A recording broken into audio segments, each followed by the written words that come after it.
dashur miq, të dashur bashkëdhetar, dashur shqiptar në Kambodgë. Desha të flas sot me ju një diçka shumë pikante për politikën shqiptare. Si të majt, si djath.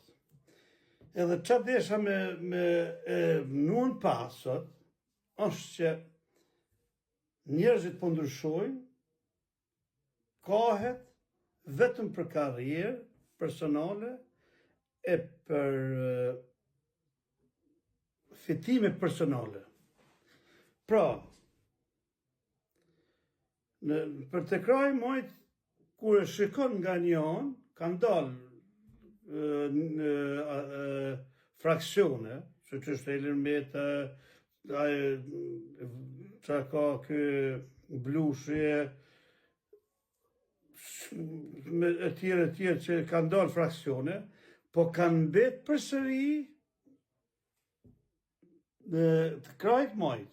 Nuk në një kohë të caktuar kanë mbrojt idealet e majta. Dërsa të krajt djath, kur shohim se sa shumë fraksione kanë dalë, të gjithë këta kanë dalë të shtyrë nga krajt majt, të blerë nga krajt majt, për të sabotuar krajin e djath. Pra, unë jam demokrati 90, viteve 90. Prej sa të herë, deri sot, unë e qatë ide kom pasë dhe qatë kaos kom mbrojt. Kur unë në vitet 90 dulem demonstruam kundër regjimit komunist, një kohë që u priste të vriteshim ose në shtypshin me tanke, shumë nga këta politikan idiot që janë sot nuk kanë qenë, po janë kanë birave të miut, të më shefën.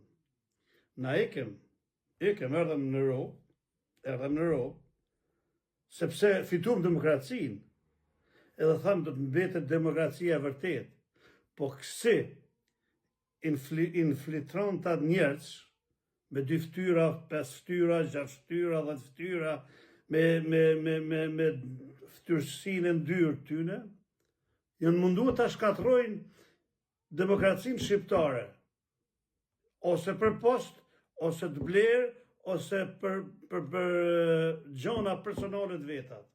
Pra demokracia mbrohet kauz, jo gjona personale, jo karrika. Unë që po flasë, që s'kom asim lloj nevojë të flasë për politikën shqiptare, unë po flasë pikrisht për shqipta që janë ka ikin prej kauz vetëm për karrierë e për ftyrët zeza tyre që i kanë.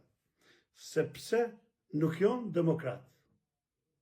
Nuk janë ata që e donë demokracinë, nuk janë ata që e donë Shqipërinë e lulëzume, nuk janë ata që e donë Shqipërinë pa korupcion, nuk janë ata që e donë Shqipërinë e shqiptarët, popullin më të nderuar që është në botë.